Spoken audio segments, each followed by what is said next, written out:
Quero começar agradecendo os 58 milhões de brasileiros que votaram em mim no último dia 30 de outubro. Os atuais movimentos populares são fruto de indignação e sentimento de injustiça de como se deu o processo eleitoral. As manifestações pacíficas sempre serão bem-vindas, mas os nossos métodos não podem ser os da esquerda, que sempre prejudicaram a população, como invasão de propriedades, destruição de patrimônio e cerceamento do direito de ir e vir. A direita surgiu de verdade em nosso país. Nossa robusta representação no Congresso mostra a força dos nossos valores: Deus, pátria, família e liberdade. Formamos diversas lideranças pelo Brasil. Nossos sonhos seguem mais vivos do que nunca. Somos pela ordem e pelo progresso. Mesmo enfrentando todo o sistema, superamos uma pandemia e as consequências de uma guerra. Sempre fui rotulado como antidemocrático e, ao contrário dos meus acusadores, sempre joguei dentro das 4 linhas da Constituição. Nunca falei em controlar ou censurar a mídia e as redes sociais. Enquanto presidente da República e cidadão, continuarei cumprindo todos os mandamentos da nossa Constituição.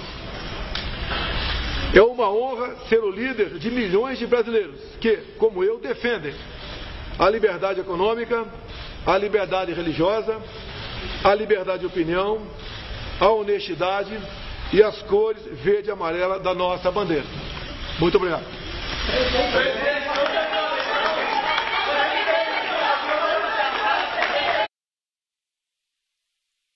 Bom, pessoal, acompanhamos aí essa fala rápida, né? Eu esperava um pouco mais até, mas já vou passar aqui para a tua análise, Amado.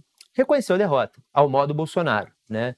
Ele começou o discurso já na primeira frase dizendo que ele não é a direita não é como a esquerda. O que ele quis dizer com isso? A imagem que eles propagam da esquerda, de que a esquerda é baderneira, de que a esquerda cria arruaça, cria tumulto, ele disse aos seus apoiadores: não podemos fazer o mesmo. Isso foi um claro recado para que as pessoas saiam das ruas, as pessoas, caso se manifestem de maneira pacífica, então não bloqueiem ruas, né? A manifestação, obviamente, todo mundo pode se manifestar, mas de maneira pacífica. Ciro Nogueira agora está falando no Palácio da Alvorada. Vamos formalizado acompanhar o nome do vice-presidente Geraldo Alckmin. Aguardaremos que isso seja formalizado para cumprir a lei no nosso país.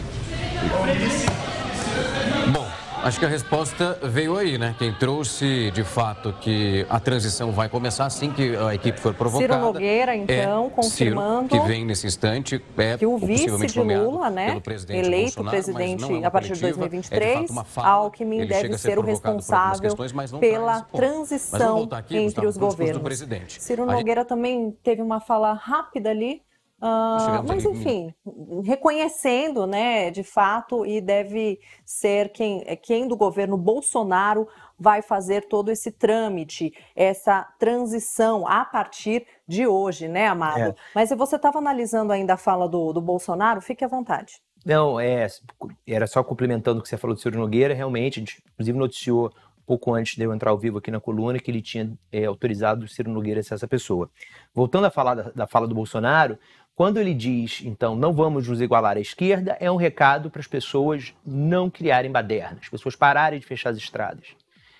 E na sequência ele começa a descrever uma situação que se alguém que dormiu no domingo antes de 5 da tarde acordasse agora, ficaria com a impressão que foi ele o eleito, né? Porque ele começa a descrever os sucessos eleitorais do que ele chamou de direita, né? A gente sabe que o presidente Jair Bolsonaro representa outra força, representa a extrema-direita, e ele foi pontuando vitórias no Congresso, vitórias da imensa votação que ele teve, foi uma votação muito grande, que não representa a maioria do país, mas é muito grande, e foi mostrando que ele vai deixar um legado. Qual foi o objetivo disso, né, Larissa? É animar a militância. Então, no primeiro momento, ele disse, vão para casa. No segundo momento, ele disse, a gente ainda é muito grande, a gente ainda tem muita força. Então, são dois recados que fazem muito sentido politicamente. Primeiro, se é para ele não ser novamente acusado de ser um líder antidemocrático, então ele mandou as pessoas, pediu para as pessoas irem para casa, e no segundo momento mostrar que elas tenham esperança ainda, porque a direita que ele diz representar se mostrou muito forte nessa eleição. Eu acho que esses são os dois pontos principais da fala dele. E o Ciro Nogueira entrou na sequência para mostrar que vai haver uma transição ordeira. É disso que a gente pode apreender. Havia uma disputa, Lari, entre o general Braga Neto e o Ciro Nogueira para coordenar a transição. E a escolha do Ciro Nogueira é positiva para o país e acertada pelo presidente Bolsonaro. Se ele escolhesse o general Braga Neto, sim, que é reconhecidamente uma pessoa de difícil diálogo, e também, a exemplo do presidente, um extremista, seria muito difícil o dia a dia desses próximos 2 meses de transição, né? O coordenador da transição, ele tem que ser, acima de tudo, uma pessoa de Estado. Não que eu me iluda que o Ciro Nogueira seja exatamente um homem de Estado, mas o Ciro Nogueira, ele tem virtudes que são necessárias para esse cargo. Ele vai saber dialogar, ele vai saber fazer os contatos necessários entre uma equipe e outra, do ponto de vista dele, de Casa Civil, passar as linhas mestras do governo para quem for o chefe ou a chefe da Casa Civil do Lula.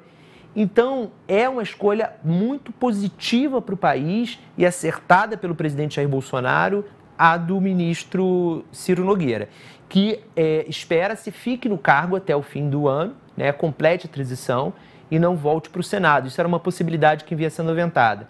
Né? Então, se o Bolsonaro perdesse,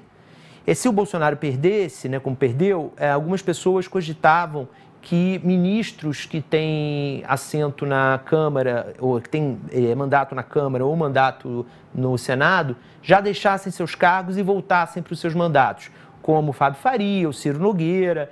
E tomara que o Ciro Nogueira fique até o fim da transição, porque é importante que ele consiga, do lado do governo, coordenar essa transição até o fim com seu equivalente no lado do Lula, que deve ser o vice-presidente eleito, Geraldo Alckmin.